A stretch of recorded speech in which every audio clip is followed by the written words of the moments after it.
Hallo zusammen und herzlich willkommen zum heutigen Video. Heute gibt es mal wieder ein paar Doodle-Ideen für euer Bullet Journal von mir. Dieses Mal zeige ich euch Doodle-Ideen zum Thema Weltraum, Mond, Sterne und so weiter. Wie jedes Mal, wenn ich euch Doodle-Ideen zeige, wird mein nächstes Bullet Journal Setup in diesem Thema sein. Um ehrlich zu sein, hatte ich so Lust auf das Thema, weil ich mir die letzten paar Tage die Serie Origin auf YouTube Premium angeschaut habe und sie unerwartet ziemlich gut fand. Eigentlich ist Sci-Fi so gar nicht meine Richtung, wenn es um Serien oder Filme geht, aber ich war dann doch ziemlich gefesselt und ich finde es schade, dass es nur eine Staffel gibt. Und nein, das ist keine bezahlte Werbung. Wie immer habe ich mir auch bei diesen Weltraum-Doodle-Ideen ein bisschen Inspiration von Pinterest geholt.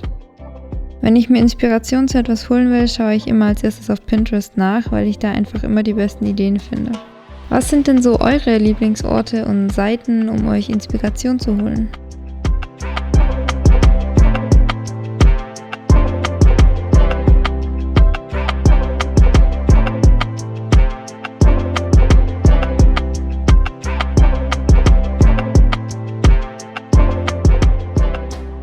Wenn ihr meine letzten Videos geschaut habt, wisst ihr, dass ich seit kurzem ein riesen Fan von diesen farbigen Druckbleistiften bin, mit denen ich mir hier wieder alles vorgezeichnet habe.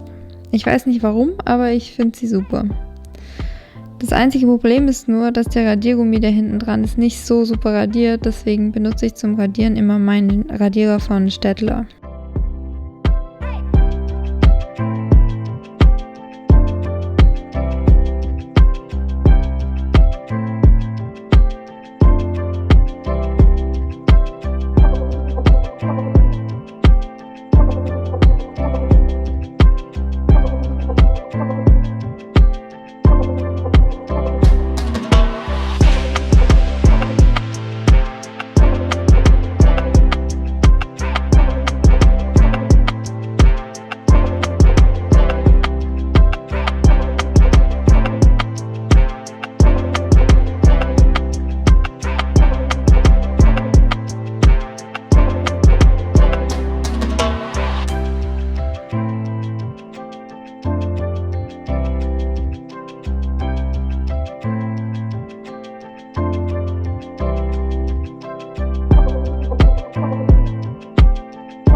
Wenn euch meine Weltraum-Doodle-Ideen gefallen haben und vielleicht auch ein bisschen inspiriert haben, würde ich mich sehr über einen Daumen nach oben, einen Kommentar oder auch ein Abo freuen.